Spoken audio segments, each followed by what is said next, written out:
Salut à tous, c'est Noah News. Et avant de commencer cette vidéo, je veux vous préciser que celle-ci est sponsorisée par Express Shadowray Nord Legends.com VPN. Faut qu'on parle. Salut à tous, c'est Noah News. Et aujourd'hui, j'ai envie de vous parler un peu de toutes ces sponsors qu'il y a actuellement sur internet. Alors, je trouve pas ça mauvais en soi. Avant de commencer, les sponsors, je pense que c'est une bonne chose. Ça aide beaucoup les youtubeurs, ça aide beaucoup les créateurs de contenu en général. Et je pense que même si moi on me demandait d'en faire, j'en ferais aussi. Mais là n'est pas le problème. Le problème, c'est pas les sponsors, c'est ce qu'elles promouvoient. Et j'ai pas pu m'empêcher de voir que, en général, c'est de la merde. Laissez-moi m'expliquer. Tout d'abord, les VPN. Les VPN en soi, c'est quelque chose qui existe depuis très longtemps. Professionnellement parlant, moi j'utilisais ça au boulot, mais c'était pas pour sécuriser les données. C'était pour se connecter au serveur de mon travail depuis chez moi. C'est à ça que ça sert à la base. Et là, ce que vous disent donc les VPN, c'est que si vous en utilisez un, eh ben, ce sera génial, vos données sont sécurisées, personne ne pourra les prendre, etc. C'est faux. C'est absolument faux. La seule sécurité que ça vous ajoute en plus, eh ben, je ne la vois pas.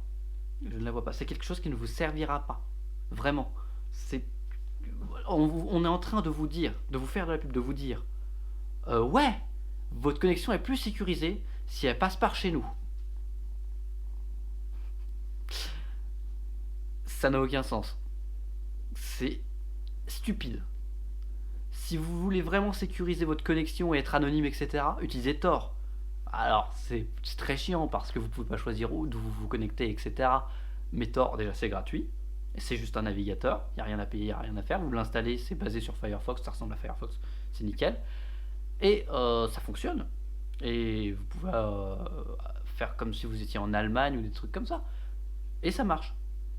Alors, oui, en revanche, vous ne pouvez pas choisir d'où vous êtes. Donc, si vous utilisez un VPN pour avoir accès à du contenu qui n'est pas disponible en France, par exemple, eh bien, déjà, c'est illégal. Si vous comptez vraiment regarder un contenu de manière illégale, autant pas payer pour faire quelque chose d'illégal. Je sais pas, ça me paraît stupide. Après, c'est peut-être juste moi. Donc, si vous avez un abonnement à NordVPN, ExpressVPN, toutes ces conneries, vous n'en avez pas besoin. Vraiment. Il y a 99,9% de chances pour que vous n'en ayez pas besoin. Sauf si vous faites donc du streaming illégal, enfin vous regardez des séries en streaming illégalement depuis un pays où vous n'êtes pas censé les regarder.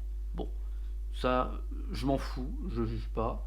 Ensuite, Raid Shadow Legends. Alors lui, on l'a aussi vraiment vu partout. D'abord en Amérique, puis ça arrivé en France. Bref, c'est un enfer. Le jeu est lui aussi très mauvais. Alors, j'y ai pas joué. Mais j'ai vu des gens y jouer. Et putain, qu'est-ce que ça a l'air chiant. Il y a des tonnes de contenu payant, forcément. Dès que vous faut débourser de l'argent, les boîtes, elles sont là. Elles sont contentes de vous voir débourser de l'argent, il n'y a pas de souci. Mais le jeu est médiocre. Il n'y a rien à faire dedans. C'est terriblement ennuyeux. Ensuite, un autre jeu mobile qui est en train d'arriver en ce moment, on voit la pub un peu partout, c'est State of Survival. Je l'ai essayé, lui.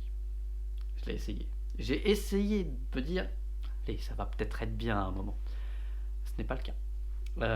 Les publicités sont mensongères. Ce qu'ils vous montrent dedans, c'est pas dans le jeu. Et c'est d'un chiant. Mais vraiment, c'est l'une des expériences vidéoludiques les plus chiantes qui m'était donné de jouer. Et j'en ai joué à des merdes. C'est un enfer. N'y jouez pas. Si vous voulez jouer à un bon jeu mobile, il y en a. Ils sont rares, ils sont difficiles à trouver, peut-être pas rares. Je suis pas expert en jeu mobile. Mais récemment, par exemple, j'ai trouvé un jeu dont la pub se fait aussi, et qui est plutôt sympa jusqu'ici. J'y ai joué plusieurs heures et vraiment, j'ai trouvé très sympa. C'est Guardian Tales, si je dis pas de conneries, laissez-moi vérifier. Guardian Tales. Ah bah tiens, j'ai le jeu encore ouvert. Hop. C'est Guardian Tales, oui, c'est bien ça. Et le jeu est très sympa, et j'ai pas eu à débourser un centime.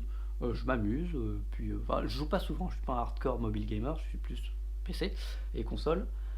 Et vraiment, c'est très sympa, j'ai pas eu à payer d'argent ni rien. Tout était vraiment, pas de soucis. Et en dernier, donc les Raycon. Alors les Raycon, c'est le truc sur lequel j'aurai un petit truc à vous montrer juste après. Les Raycon aussi, pareil, j'en ai pas acheté. Mais niveau écouteur, ce que j'utilise d'habitude, c'est ça. C'est les Sony WMX, non je sais plus. Je sais plus tout à fait leur nom, il est un peu compliqué, du coup j'ai oublié, mais je vous le mettrai dans la description si vous voulez. Ils sont géniaux, ils ont une réduction de bruit incroyable.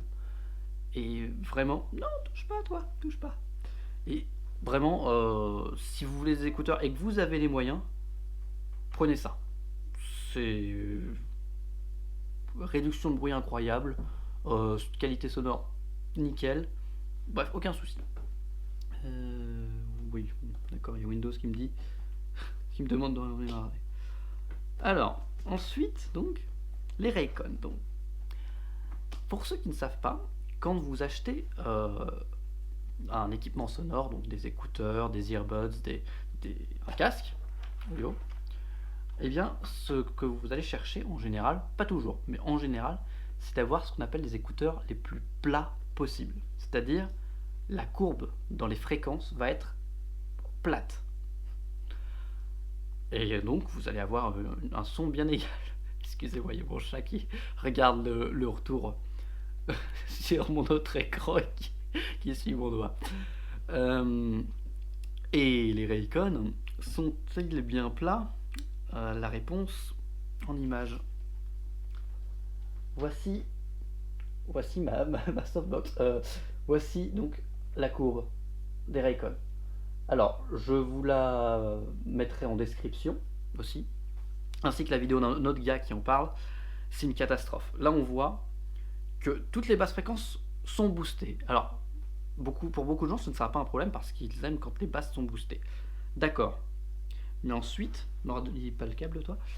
Mais ensuite, on a donc les moyennes fréquences basses, donc les vocales un peu graves, et qui sont boostées aussi. Ce qui ne fait aucun sens. On fait pas ça. Et les hautes fréquences aussi. Pourquoi? Je ne sais pas. Bref, c'est médiocre, c'est de la merde. Et pour le même prix, vous pouvez avoir beaucoup mieux.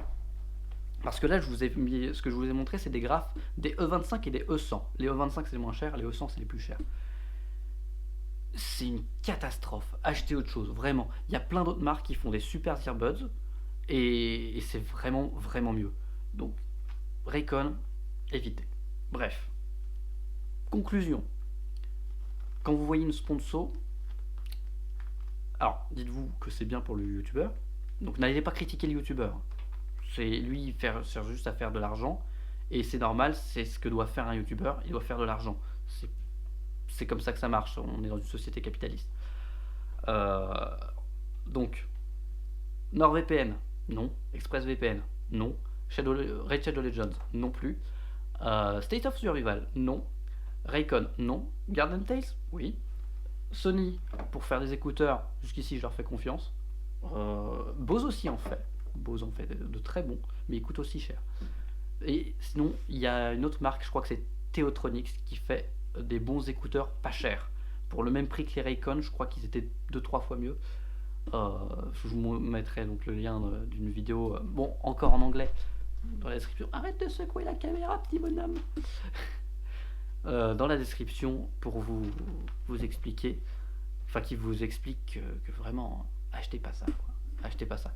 Faites pas confiance aux sponsors. Demandez-vous, est-ce que ce produit est vraiment bien? Et cherchez. Si vous cherchez des bons écouteurs, allez sur le site rtings, donc rtings.com. Et vous avez des comparatifs, vous avez des trucs. C'est en anglais, mais c'est très compréhensible. Hein. C'est l'anglais très simple. Voilà, c'est tout ce que j'avais à vous dire. J'espère que cette vidéo vous aura aidé, parce que en ce moment, avec toutes les sponsors partout, c'est insupportable. C'est ce qui m'a poussé à la faire, vraiment. J'arrêtais pas de voir des sponsors pour NordVPN. Je me suis dit, mais merde, arrêtez les mecs. Vous en avez, personne n'a besoin de ça, sauf les professionnels. Et les professionnels en général utilisent d'autres choses et ont déjà des contrats. Ils vont pas regarder des youtubeurs pour dire hey, j'ai vu une sponsor de NordVPN, est-ce qu'on n'utiliserait pas ça dans ma boîte? Non, ils savent déjà vers où aller. Et NordVPN, d'ailleurs, ils disent que la connexion de NordVPN est très fluide, etc. Nickel, mais ce sera toujours plus fluide sans, parce que vous passez par quelqu'un d'autre. Il y a aussi une vidéo de Micode sur NordVPN, je ne sais pas si je vous l'avais dit, mais je vous la mettrai en description aussi. Voilà, donc je vous ai dit tout ce que je voulais vous dire. J'espère que ça vous a éclairé. Et moi je vous dis à la prochaine pour une nouvelle vidéo. Salut!